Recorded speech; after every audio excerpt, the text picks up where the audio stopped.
whether it's neighborhood projects or area projects, they can have a great influence on the surrounding neighborhood and the city as a whole. Both in the case of Exarban and Blackstone areas, as well as other neighborhoods, the Benson District, downtown Elkhorn, of course downtown Omaha. When you have great economic development and new projects, it can have a great effect and spillover into the surrounding neighborhoods.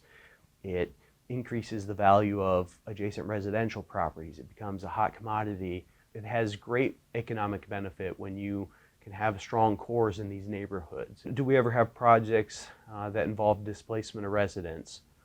Unfortunately, yes, that does happen. Now, those displacement efforts are not something that the city is displacing residents. The way that it would usually happen is if a development came in, perhaps they bought 3 or 4 homes or 3 or 4 small apartment buildings, but they need to accumulate enough land to make a project happen. And perhaps these homes currently provide rents at a lower rent rate. We always encourage developers to work with those residents possibly being displaced, whether they can, help them work with those individuals at a rate within the new building, or if they can help find housing nearby if the residents wish to stay in the area, or to assist them in relocation costs. We always encourage developers to do that.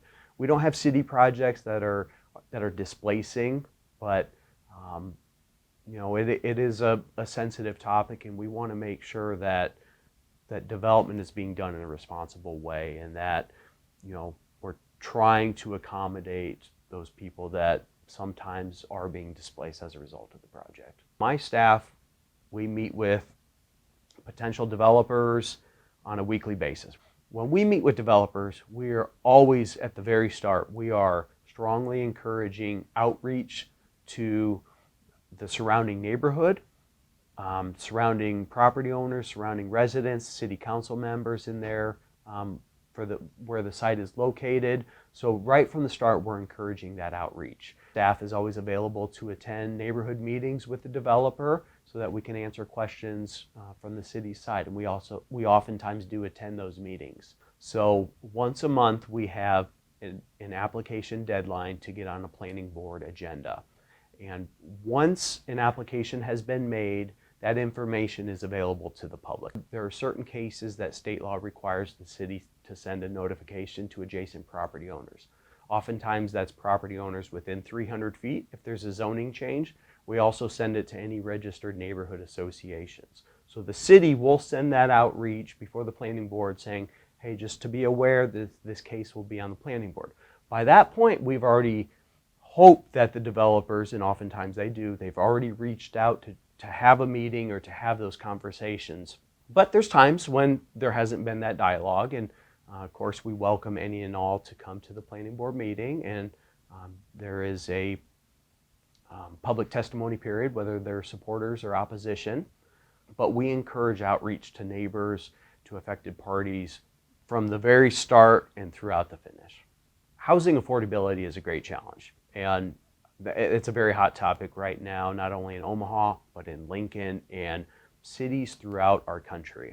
The cost of infrastructure, the cost of labor, everything has increased, and it is becoming more and more challenging to provide affordable housing throughout all parts of our city, as well as throughout the country and other cities. City is currently hired a consultant to help on a housing affordability action plan.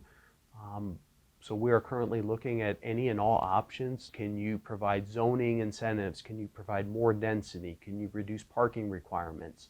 Can there be, can there be monetary funds that can help, renters or home buyers?